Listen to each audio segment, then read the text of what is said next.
Siap. Assalamualaikum warahmatullahi wabarakatuh. Waalaikumsalam warahmatullahi wabarakatuh. Selamat sore Pak Al ya. Kali ini Pak Al akan jadi coach ya, dan Bu Rogaya akan jadi coachi, dan saya sebagai pengamat gitu ya. Nah sebelumnya kita memulai dengan percakapan mendiskusikan gitu ya, rubrik penilaian, yaitu di rubrik penilaian ini adalah ada supervisi, kemudian observasi, kemudian pasca percakapan gitu ya. Pak Al, saya menanya dulu nih kepada Pak Al nih, kompetensi coaching apa nih yang akan dikembangkan gitu Pak? Ya baik, terima kasih Pak W. Sebenarnya ada beberapa kompetensi coaching ya, mulai dari kehadiran penuh, present, mendengarkan aktif, kemudian juga ada mengajukan pertanyaan yang berbobot. Yang akan saya kembangkan pada percakapan coaching hari ini adalah mengembangkan pertanyaan yang berbobot Pak W. Itu mungkin yang akan saya kembangkan.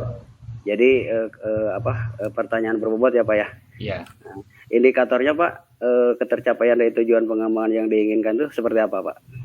Indikatornya adalah nanti saya bisa membuat sebuah pertanyaan-pertanyaan yang sangat berbobot, yang bisa memberikan solusi terhadap permasalahan nanti yang disampaikan oleh coach.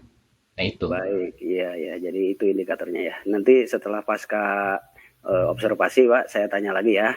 Ya, Oke, baik, silakan Pak. Silakan Pak untuk memulainya Pak ya, silakan. Ya baik Pak Wih, terima kasih ya. Assalamualaikum warahmatullahi wabarakatuh, Bu Rogoya. Waalaikumsalam, Pak. Selamat malam, Bu Rogoya. Gimana kabarnya? Baik, Pak. Sehat. Ya. Cuma ini ada sedikit sih, Pak, yang masih mengganjal. Memangnya ada apa, Bu Rogoya? Mungkin ada yang bisa saya bantu gitu ya untuk menyelesaikannya. Iya nih, Pak. Akhir-akhir ini saya sedang bingung, padahal semester 1 sudah mau habis.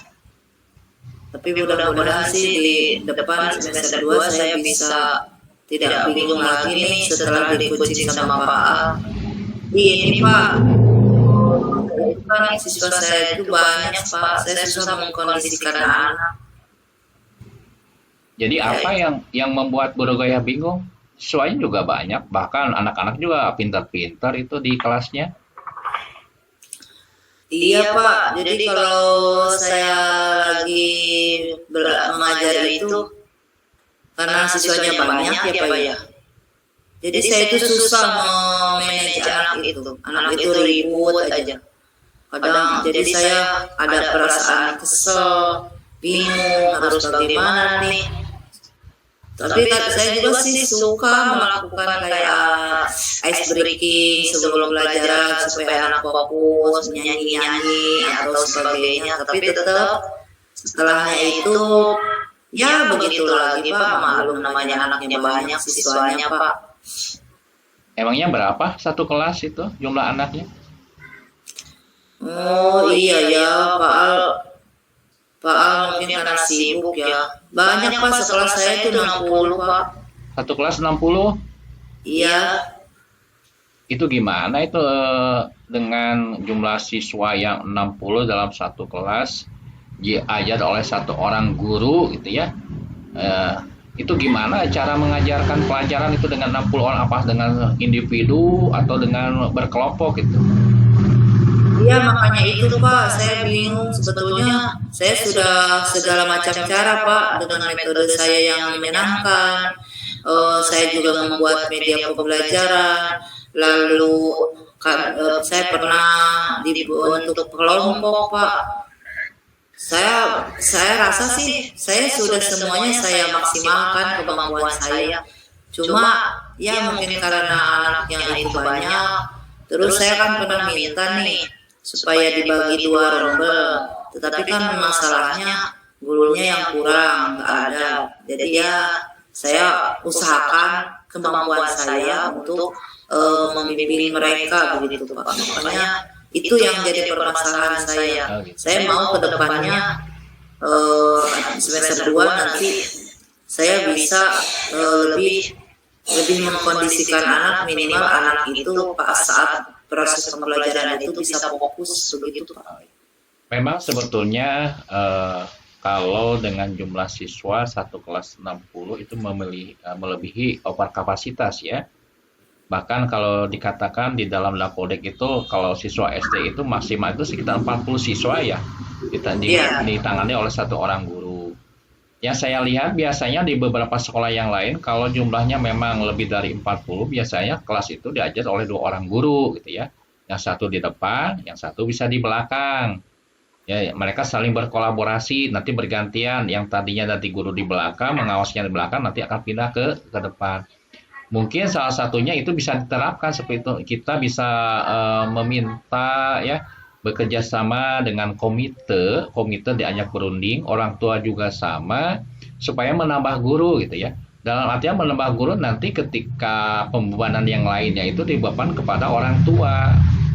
Memang salah satu ada hal yang harus diperhatikan ketika kita merekrut seorang guru itu memang salah satunya seorang guru yang direkrut oleh sekolah harus melalui data Dapodik. Kalau tidak Dapodik maka itu akan ada sesuatu untuk sekolah gitu. Bagaimana kita ketika memberikan ihsan atau salary yang diberikan pada guru tersebut itu seperti itu.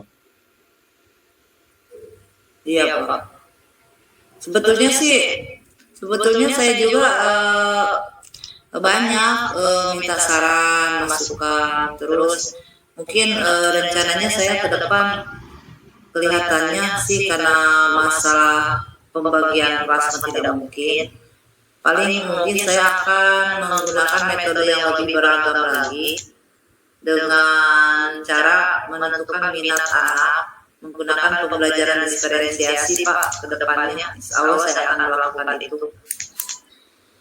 Bagus itu Bu Regoya ya menggunakan namanya pembelajaran diferensiasi. Berarti kita harus melakukan yang namanya adalah tes awal, diagnosis awal dulu ya. Karena memang anak-anak intinya anak itu kan pintar, cuma mereka memiliki gaya-gaya belajar yang berbeda-beda. Ada yang gaya belajarnya mungkin auditorial, ada juga gayanya visual, ada juga kinesik. Bahkan kemampuan anaknya dari setiap kelas itu berbeda. Ada yang kemampuannya kurang, ada yang kemampuannya sedang, ada yang kemampuannya lebih. Mungkin itu cara yang bagus ya Bu Regoya yang akan diterapkan seperti itu. Iya Pak, rencananya akan begitu. Kedepannya saya akan meminta tolong kepada teman. Ada kebetulan teman yang sudah mengikuti pendidikan guru penggerak dan beliau sudah lulus. Saya mungkin akan sharing kepada beliau Pak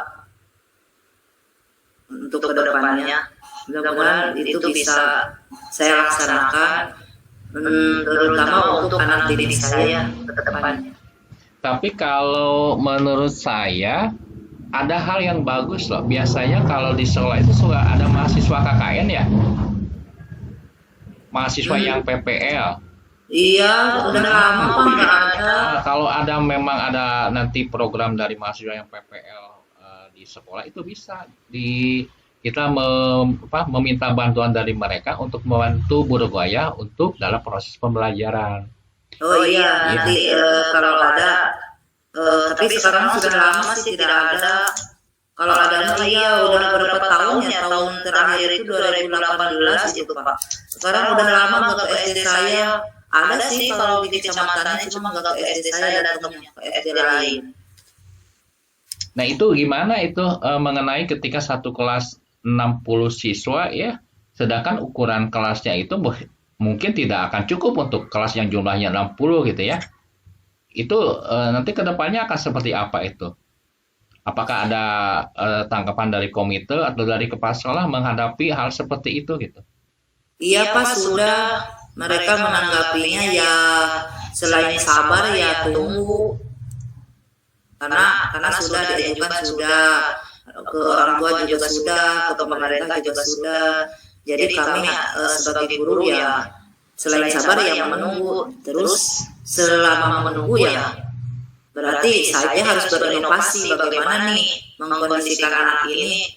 Begitu makanya saya yang tadi saya bicarakan itu, saya akan berusaha semaksimal mungkin supaya kondisi kelasnya bagus tetapi tidak terlalu kaku begitu. Karena selama ini saya rasa saya mengajar itu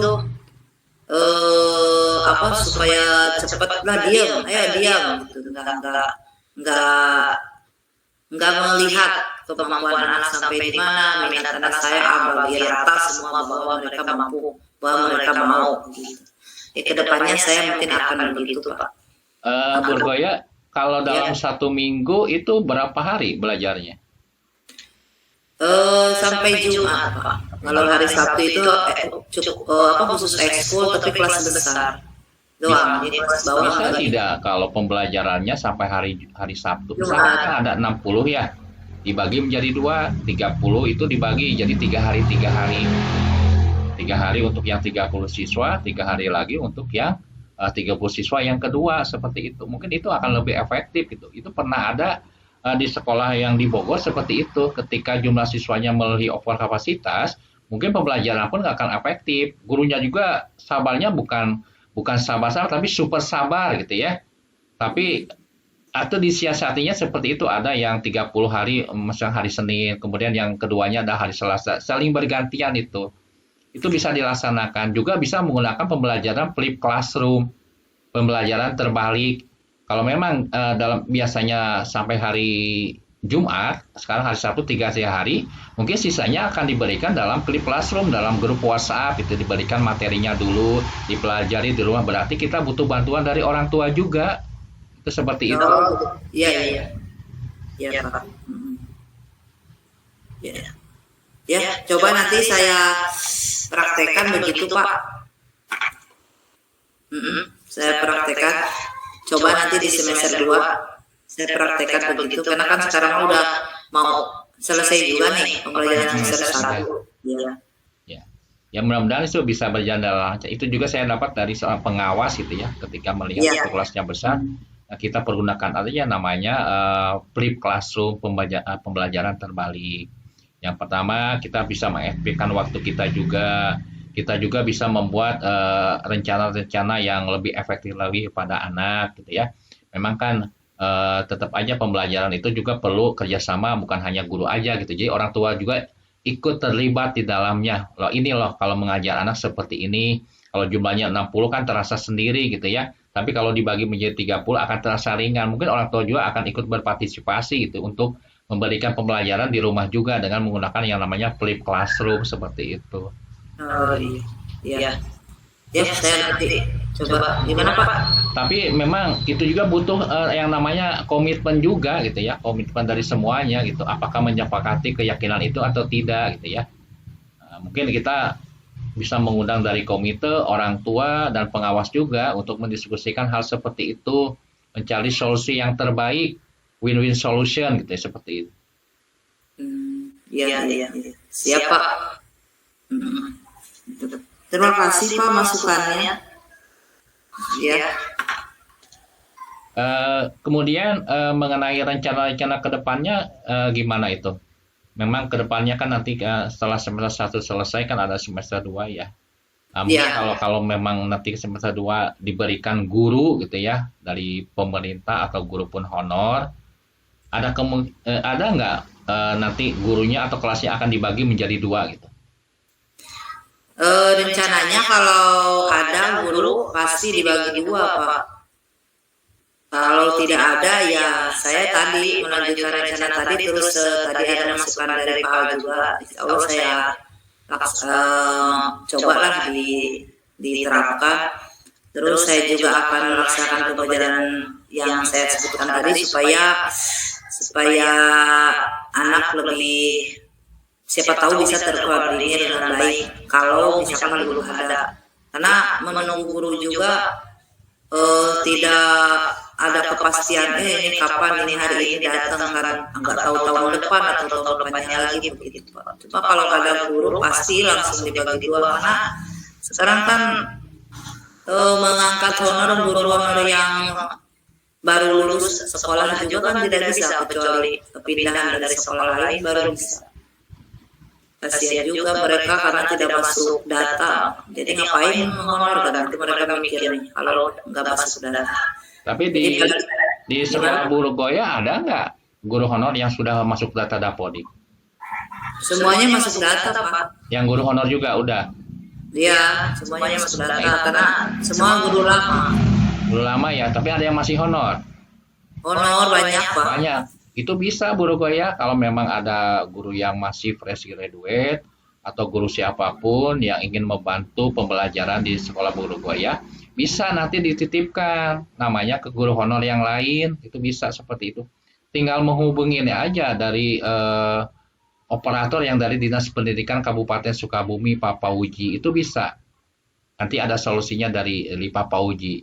Kemarin juga sama, gitu ya, ada beberapa sekolah ketika gurunya kurang, kemudian mengambil dari guru honor. Permasalahannya adalah bagaimana mengeluarkan namanya salary yang harus di SPJ-kan, yaitu dengan cara dititipkan kepada siapa? Kepada guru honor yang sudah terdaftar di Dapodik, dan itu bisa berjalan itu. Cuman butuh komitmen, memang komitmen dari komite sekolahnya, komitmen dari kepala sekolahnya, juga komitmen dari semua warga sekolah gitu, seperti itu.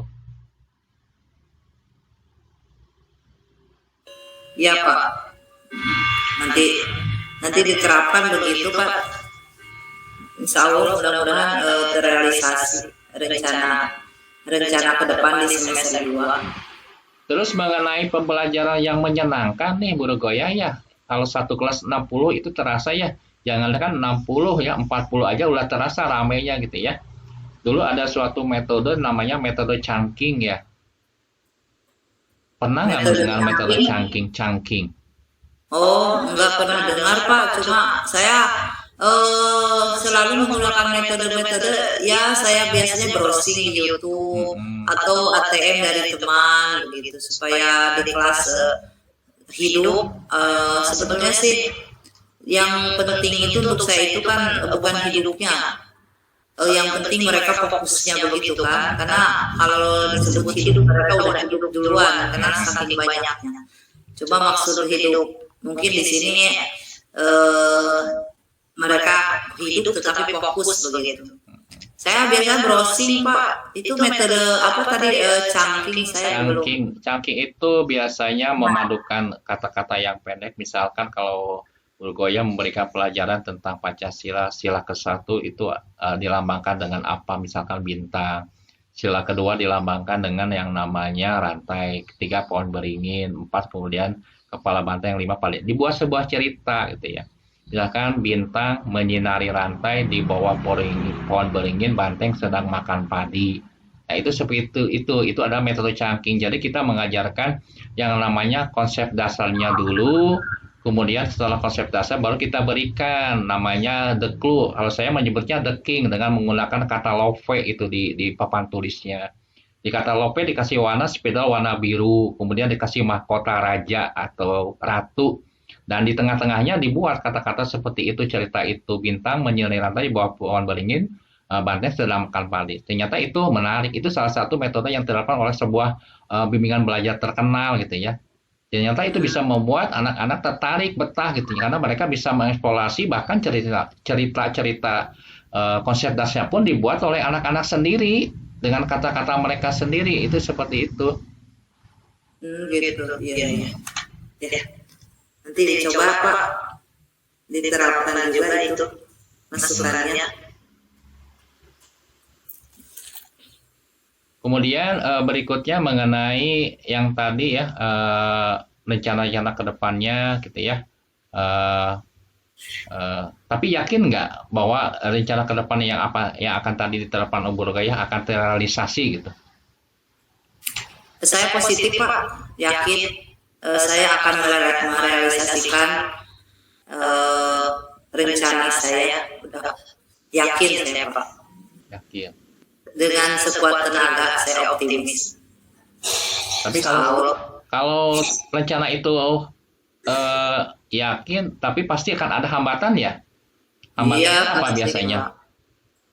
Pasti hambatan selalu ada. Itu nanti ketika hambatannya datang, apa yang harus dilakukan itu ya nanti?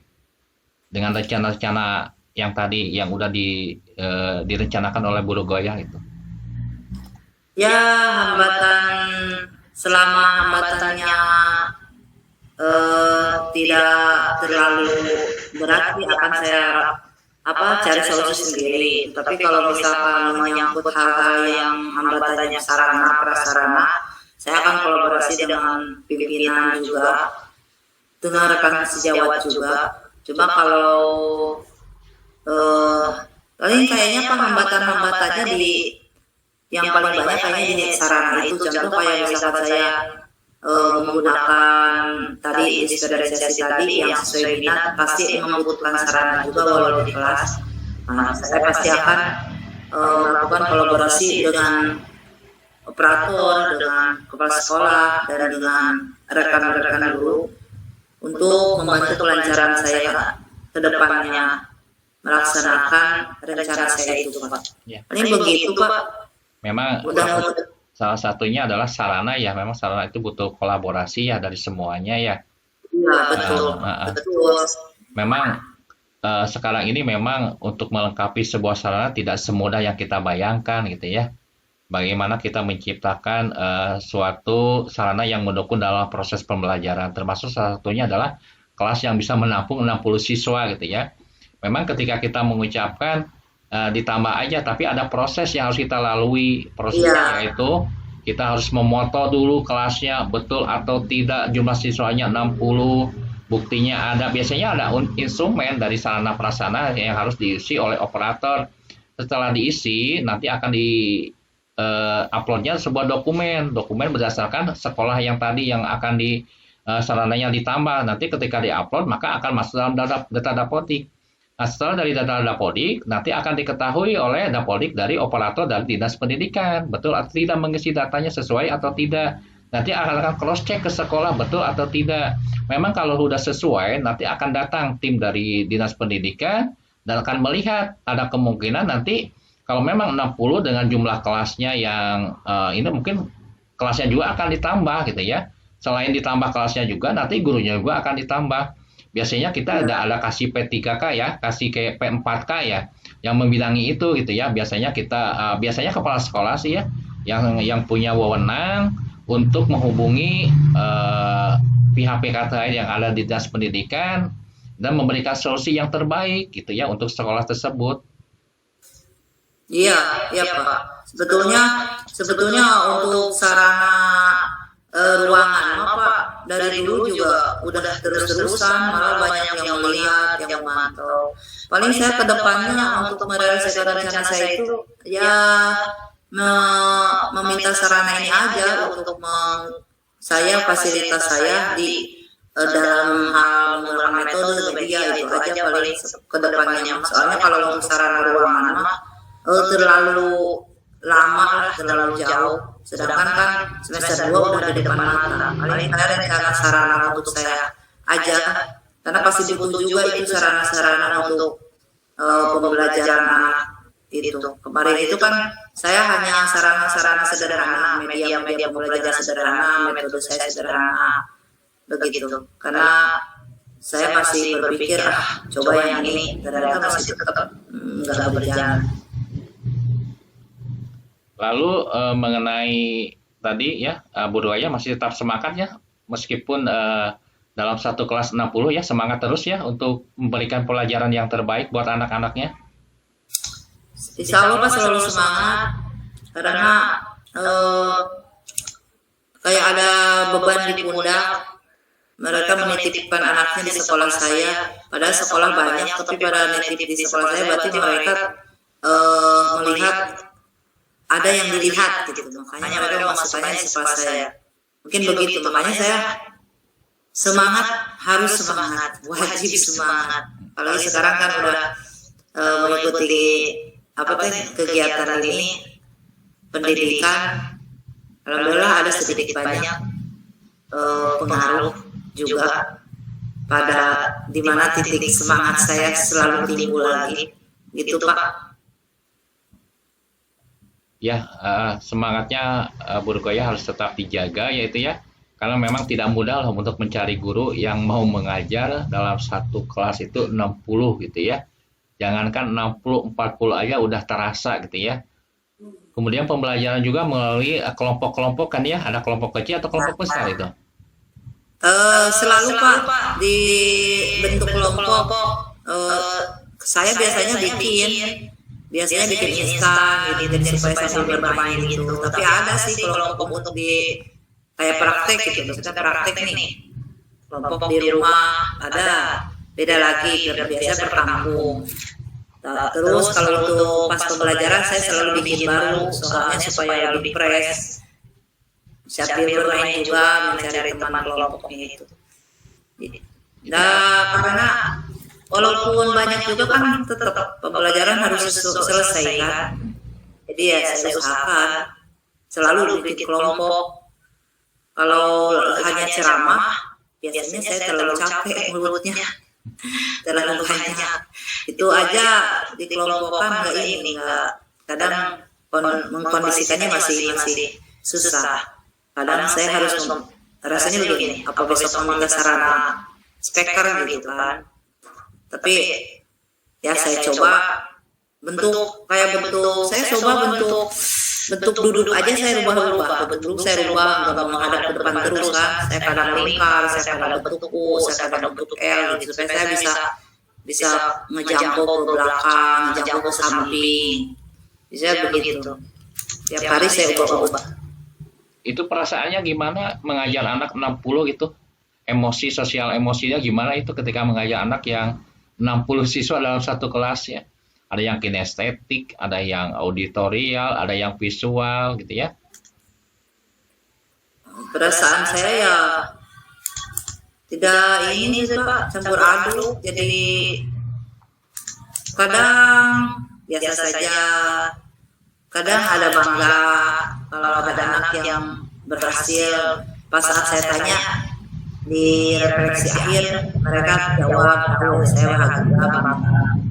Kadang ada kesel kalau susah dibilang kayak tadi itu, mengkondisikan susah itu. Ada juga macam-macam, tapi kebanyakannya mah karena udah biasa mungkin.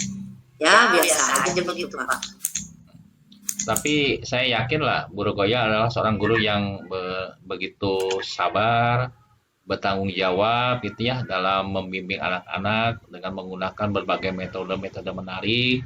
Salah satunya adalah pembelajaran berdiferensiasi gitu ya. Bagaimana memetakan murid-muridnya sesuai dengan kemampuannya masing-masing, kemudian dengan sesuai dengan gaya belajar mereka masing-masing gitu ya.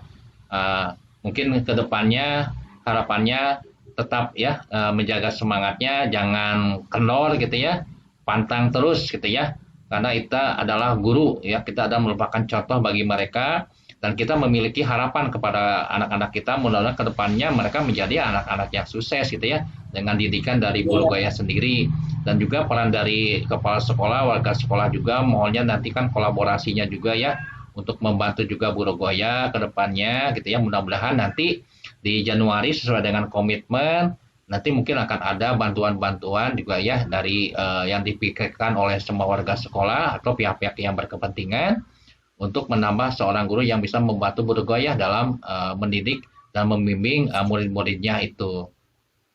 Saya ucapkan terima kasih ya ke Guru Goya yang selalu semangat gitu ya dalam mendidik, ke depannya semangat terus. Kemudian juga rencana-rencana yang tadi sudah disiapkan, tolong dilanjutkan. Mudah-mudahan nanti murid-murid Guru Goya menjadi anak-anak yang diinginkan, yang sesuai yang diinginkan oleh kelasnya.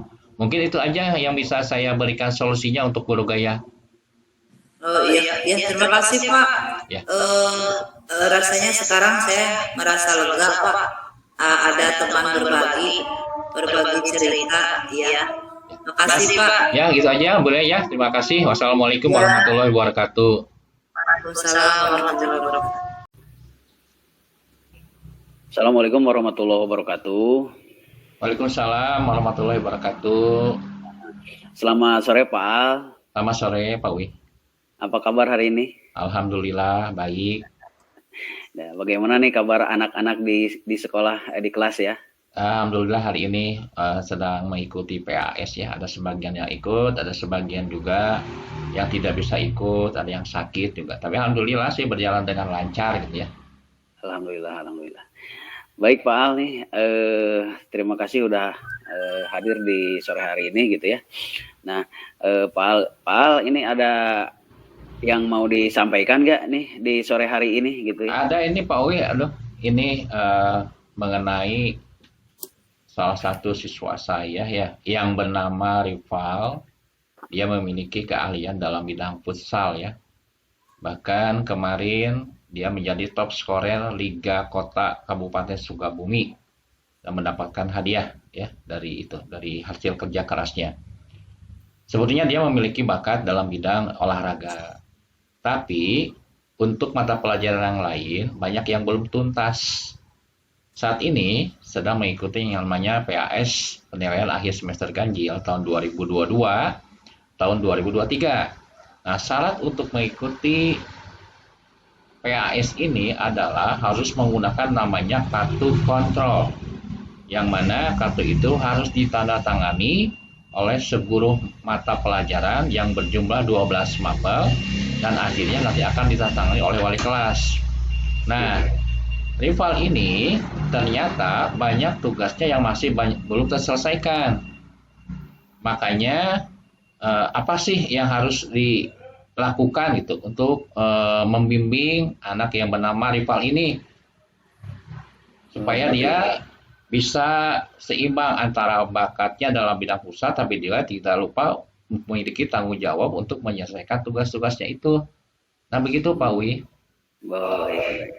Oke, jadi sore hari ini Pak Al mau membicarakan mengenai seorang siswa ya, namanya Rival gitu ya, yang juara futsal kemarin ya di Kota Sukabumi berarti ya, atau di Kabupaten Sukabumi ya. Kota Kabupaten gitu ya. Jadi permasalahannya ini anak tersebut gitu ya di bidang studi yang lain ini jadi kurang nilainya gitu Pak ya.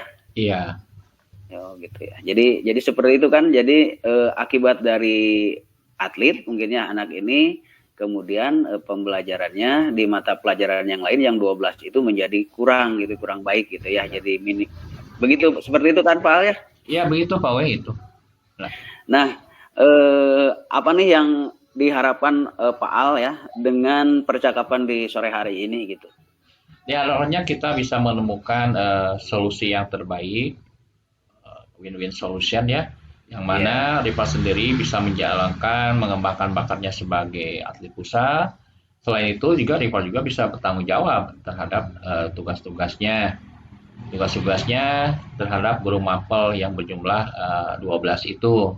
Nah itu gimana caranya gitu ya untuk kita membimbing ya Rival itu supaya bisa bertanggung jawab gitu ya, mana bisa membagi ya antara tugas sebagai atlet futsal juga tugas sebagai siswa di SMP 1 seperti satu guru-guru itu seperti itu Pak Wi.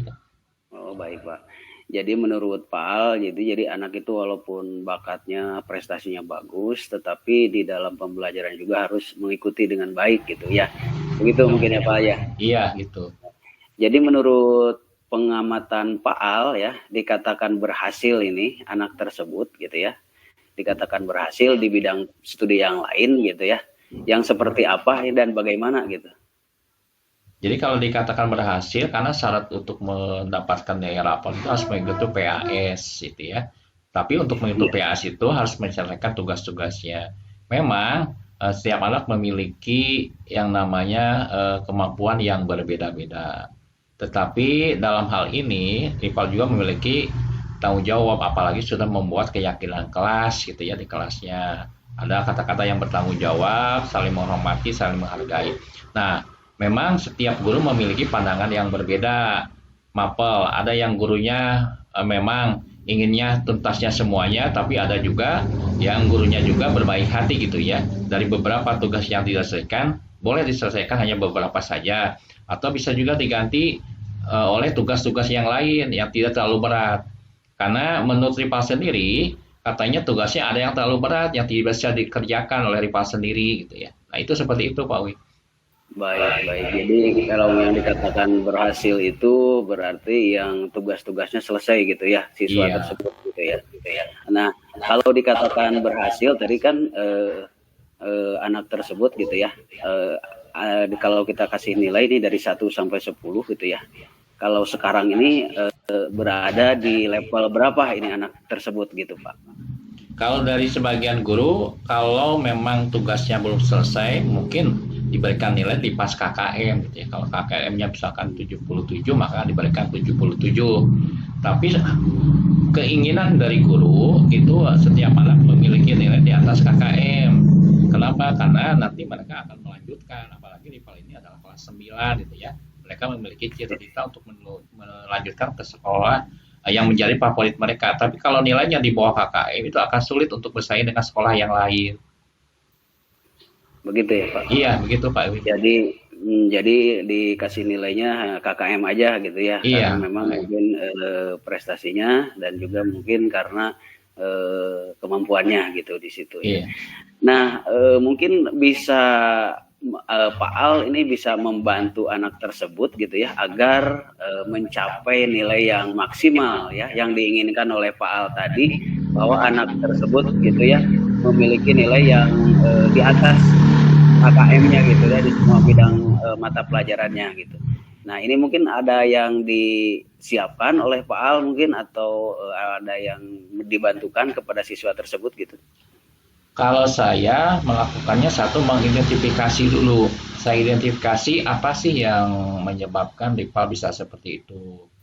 Pertama, saya bertanya kepada wali kelasnya dulu, kemudian kepada guru BK-nya dulu, ada nggak catatannya ketika di awal-awal ketika rival itu masuk ke SMP 1 Dongguru.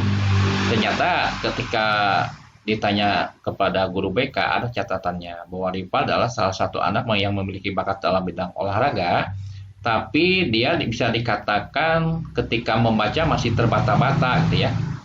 Katanya dia masih salah satu anak yang memiliki kebutuhan khusus gitu ya. Itu diketahui setelah dilakukan tes membaca. Karena saya juga pernah memberikan sebuah tes membaca bagi rival, ternyata dia kesulitan untuk membaca.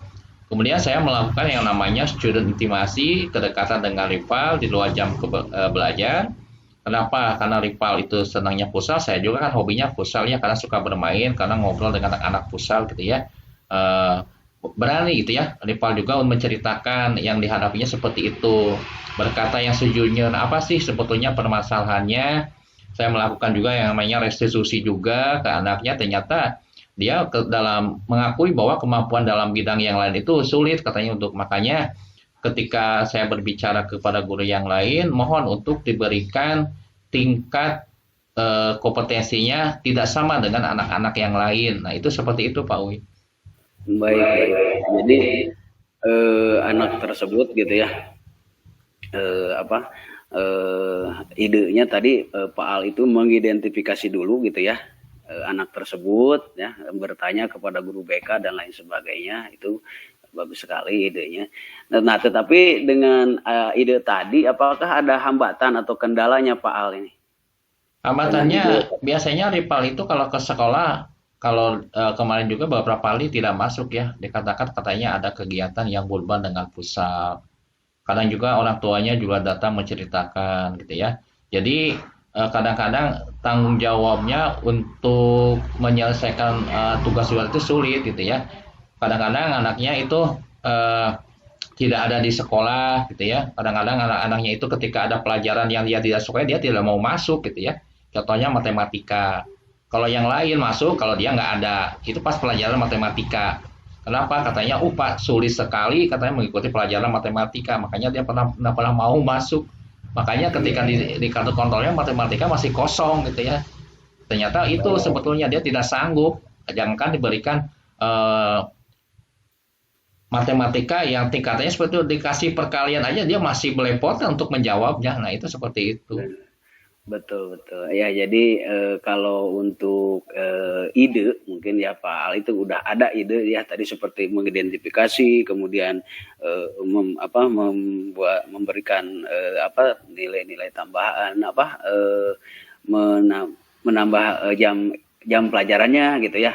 Tapi hanya kendalanya tadi gitu ya, pada saat pelajaran matematika juga malah dia tidak masuk gitu ya. Nah, itu mungkin jadi hambatannya ya. Begitu ya Pak Al ya? Iya, begitu Pak Wi itu. Nah, begitu ya. Nah, untuk mengurangi hambatan ini nih Pak Al, dengan cara bagaimana ini yang akan dilakukan Pak Al ini untuk mengurangi hambatan tadi itu? Biasanya untuk mengambil saya pertama memanggil dulu rival dengan baik-baik gitu ya. Saya menjelaskan dulu progres dari pembelajarannya dari beberapa guru mapel. Saya perlihatkan juga nilai-nilainya. Nilai ini ada yang kurang, nilai ini ada yang kurang juga. Bagaimana memperbaikinya? Apa yang menjadi komitmen dari rival sendiri harus punya komitmen gitu ya. Antara komitmen antara rival dengan guru mapel sendiri gitu ya. Komitmennya apa? Memang kalau ketika ingin mendapatkan nilai yang di atas KM berarti harus ada nilai positif yang harus rival lakukan. Buktinya adalah tanggung jawab untuk menyelesaikan tugas tersebut. Mungkin rival juga bisa meminta kepada guru mata pelajarannya dengan cara mengurangi tingkat kesukaran dari tugas yang diberikan. Itu boleh aja gitu ya, karena beberapa guru mata pelajaran itu sudah mengetahui ketika ada data dari guru BK bahwa rival merupakan salah satu anak yang memiliki kebutuhan yang khusus. Intinya mungkin dari guru mapel itu nggak apa-apa lah rival masuk ke kelas belajar gitu ya, hanya memperhatikan aja dia bisa atau tidak bisa mah nanti aja gitu ya, karena dia memang bakatnya bukan dari mata pelajaran itu, karena dia memang bakatnya dari olahraga. Bahkan ketika ditanya cita-cita pun dia pengen jadi atlet futsal. Maka setelah nanti SMP dia mau melanjutkan ke SSB gitu ya, yang ada di Bandung katanya seperti itu Pak Wi itu. Jadi dengan itu berarti sudah ada solusi ya untuk mengurangi hambatan tersebut gitu ya. Dan apalagi nih yang dibutuhkan oleh Pak Al nih selain dari tadi gitu untuk mengurangi hambatan tadi itu. Mungkin kedepannya bisa lah membuat sebuah program ya, kita akan membuat program memisahkan anak-anak yang memiliki kekurangan ya, atau memiliki anak-anak yang di bawah rata-rata untuk kita siapkan dalam satu kelas gitu ya. Jadi kita bisa mempersiapkan bagaimana membimbing, mengarahkan anak-anak yang seperti itu. Bagi saya, anak ketika dititipkan oleh orang tuanya ke sekolah adalah menjadi tanggung jawab dari guru itu sendiri gitu ya. Mereka yakin bahwa percaya kepada sekolah itu, tinggal kita aja yang melaksanakan dari tanggung jawab itu ya. Program-program itu mungkin akan dilaksanakan, memang kedepannya akan seperti itu karena sesuai dengan kurikulum Merdeka Belajar gitu ya. Bagaimana kita membimbing, mengarahkan anak-anak yang memiliki potensi-potensi khusus. Bahkan dalam sebuah penelitian pun anak itu ternyata yang dikatakan jenius bukan hanya pintar dalam bidang eksak, dalam bidang matematika, tapi ada juga anak yang pintar dalam bidang olahraga. Program-program yang seperti itu memang harus dibuat gitu ya. Bahkan dari pemerintah, dari dinas pendidikan pun atau Kementerian Pendidikan dan Kebudayaan meminta gitu ya, untuk kita selalu sabar ketika membimbing anak-anak yang memiliki kemampuan di bawah rata-rata gitu ya. Jadi kita memperlakukannya sama mungkin dari kompetensi dasarnya yang akan kita bedakan gitu ya, dengan anak-anak yang memiliki kemampuan di atas rata-rata, mungkin yang memiliki kemampuannya yang sedang atau mahir akan dibedakan dengan anak-anak yang memiliki kemampuan yang kurang. Mungkin seperti itu Pak Wi. Baik, terima kasih Pak. Berapa lama nih kira-kira untuk mewujudkan program tersebut gitu ya, agar terasa dampaknya oleh siswa tersebut gitu? Kira-kira berapa lama? Program itu akan dilaksanakan secepatnya ya. Saya sudah berkolaborasi juga dengan guru-guru yang lain ya, dengan guru-guru mapel yang lain. Karena memang untuk melanjutkan ke beberapa sekolah yang menjadi favoritnya ada beberapa 7 mapel ya yang harus nilainya di atas rata-rata, itu minimal itu 80 gitu ya. Dan nilai itu tidak boleh rata-ratanya 80. Mungkin ke depannya nanti juga tidak akan lama, mungkin dari seminggu ke depan udah ada datanya, dari data US juga udah ada anak-anak mana sih yang memiliki kemampuan di bawah rata-rata. Mari kita bantu sama-sama gitu ya dengan membuatkan sebuah program yang mendukung supaya anak tersebut bisa tuntas untuk belajar. Memang dari Kepala Dinas Pendidikan Kabupaten meminta seperti itu. Jadi bagaimana kita membantu membimbing anak-anak seperti itu supaya sukses, karena keberhasilan itu bukan hanya dalam bidang eksak saja, banyak anak yang jenius dalam bidang olahraga. Seperti itu. Baik Pak, jadi untuk kegiatan tersebut berarti secepatnya gitu ya Bapak akan melakukan program-program ini gitu ya. Selanjutnya, apakah ada seseorang nih yang membantu Bapak gitu ya untuk melaksanakan program-program ini gitu, untuk tercapainya program ini gitu, Pak? Untuk mencapai keberhasilan program ini telah dibuat sebuah yang namanya SK Pengembang, SK Mutu Sekolah, yang mana ada 8 proses ya, mulai dari standar isi, proses, dan sebagainya sampai yang ke-8 itu sudah dibuatkan siapa yang akan membantu dalam kegiatan tersebut. Karena intinya keberhasilan itu tidak bisa ditanggung oleh satu orang gitu. Itu bisa dilaksanakan oleh semua warga sekolah dengan cara berkolaborasi. SK tim pengembang sekolahnya udah ada, tinggal mereka menjalankan sesuai dengan tupoksinya gitu ya. Nah mungkin seperti itu Pak Wi. Baik, Pak. Jadi dengan teman-teman guru juga gitu ya, Pak Al, untuk melakukan program ini karena dengan tupoksinya masing-masing begitu ya. Iya.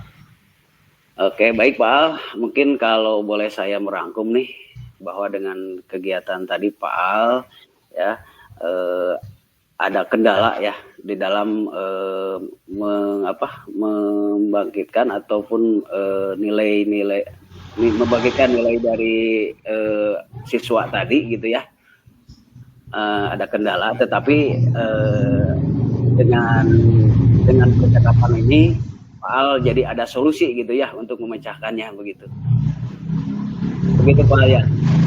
Iya Pak Wi, ada solusinya. Jadi intinya solusinya adalah kolaborasi dari semua guru mapel.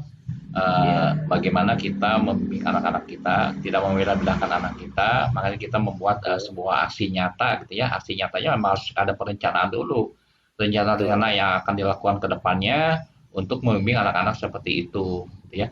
Kemudian juga dari Dinas Pendidikan juga sudah melakukan pelatihan terhadap guru-guru gitu ya. Kemarin juga ada guru bahasa Indonesia, ada guru IPA, ada guru matematika udah dilatih oleh Dinas Pendidikan gitu ya. Bagaimana kita menyiapkan putra-putri kita ya dengan berbagai kemampuan, dengan berbagai perbedaan-perbedaan agar mereka bisa tuntas gitu ya untuk menyelesaikan sekolah. Nah itu seperti itu Pak Wi. Betul. Jadi tentu saja dengan program-program itu ya supaya berjalan dengan baik. Ini Pak Al perlu mungkin ada orang yang mengingatkan gitu ya. Ada orang yang mengingatkan ya. Kira-kira teman sejawat atau siapa gitu ya Pak Al? Ada sih. Ada beberapa teman yang memang mereka sudah memiliki komunitas praktisi ya. Praktisinya dalam bidang olimpiade atau dan yang lainnya ada gitu ya.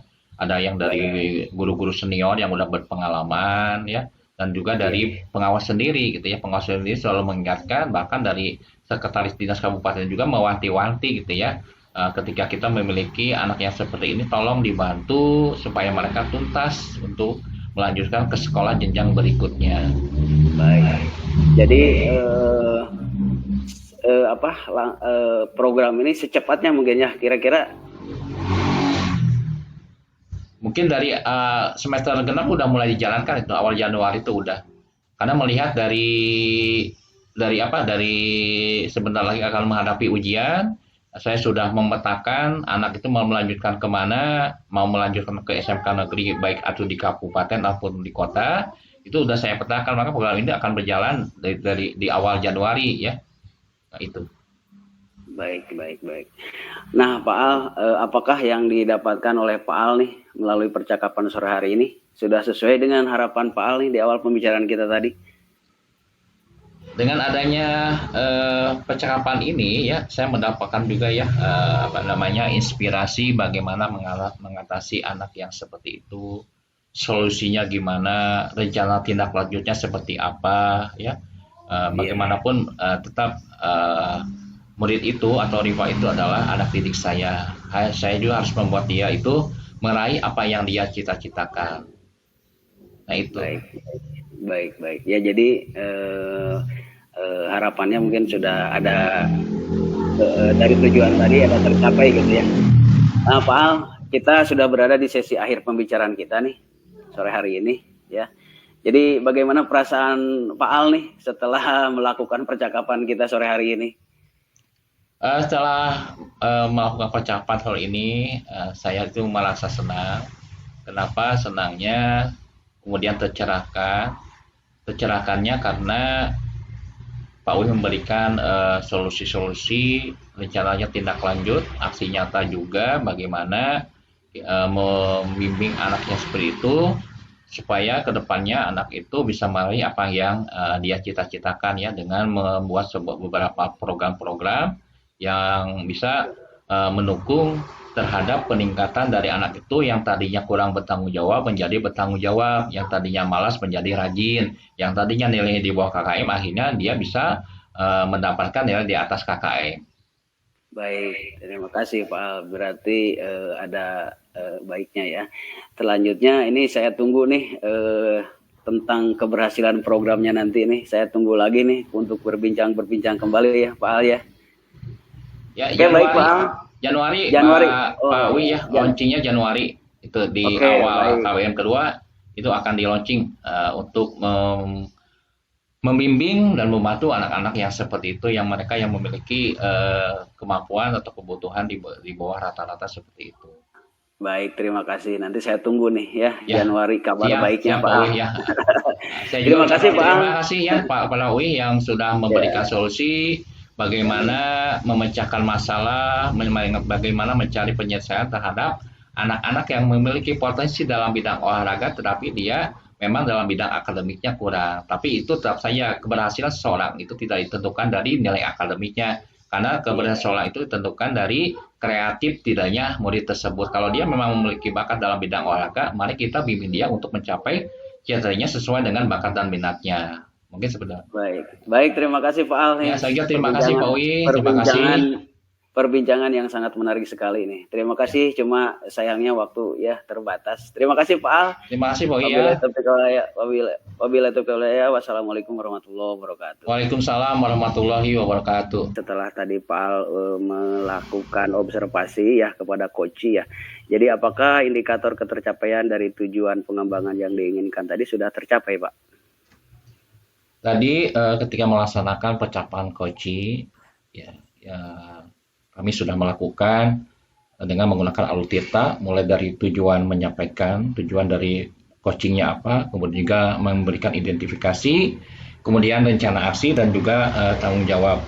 Jadi pengembangannya indikatornya adalah mengajukan pertanyaan report sudah dilaksanakan semua. Tapi sebetulnya tadi presensi kehadiran pada juga sudah dilaksanakan, mendengarkan aktif juga dilaksanakan. Jadi ketika kompetisi sudah dilaksanakan, itu Pak Wi. Iya betul.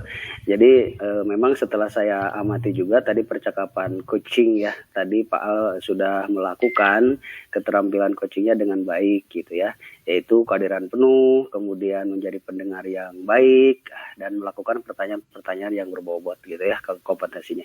Juga bisa memberikan solusi terbaik untuk coaching gitu ya, Pak Al ini hebat sekali ya, gitu. Nah, di dalam alur tirtanya juga sudah nampak gitu ya, dari mulai tujuan, identifikasi masalah, rencana aksi, dan juga tanggung jawab gitu. Nah, setelah percakapan barusan, kompetisi apa lagi ya yang ingin dikembangkan oleh Pak Al ini? Setelah tadi melakukan percakapan coaching, yang ingin saya tingkatkan adalah mengenai bagaimana mendengarkan aktif ya, mendengarkan dengan aktif, karena dikarenakan kadang-kadang suasana itu kan tergantung dari kita juga ya, kadang-kadang lokasi kita juga kadang-kadang ada hal-hal yang tidak kita duga gitu ya. Mudah-mudahan kedepannya akan lebih mendengarkan aktif lagi sehingga apa yang tadi disampaikan melalui umpan baliknya juga akan terasa nanti untuk memperoleh solusi-solusi yang tepat dari hasil tadi coaching tadi yang tadi Pak Wi. Baik, terima kasih Pak Ali. Dan saya mohon maaf ya bila pengamatan saya kurang maksimal gitu. Terima kasih Pak Al. Ya, sama-sama Pak Wi ya. Terima kasih. Sore. Ya, Assalamualaikum warahmatullahi wabarakatuh. Waalaikumsalam warahmatullahi wabarakatuh.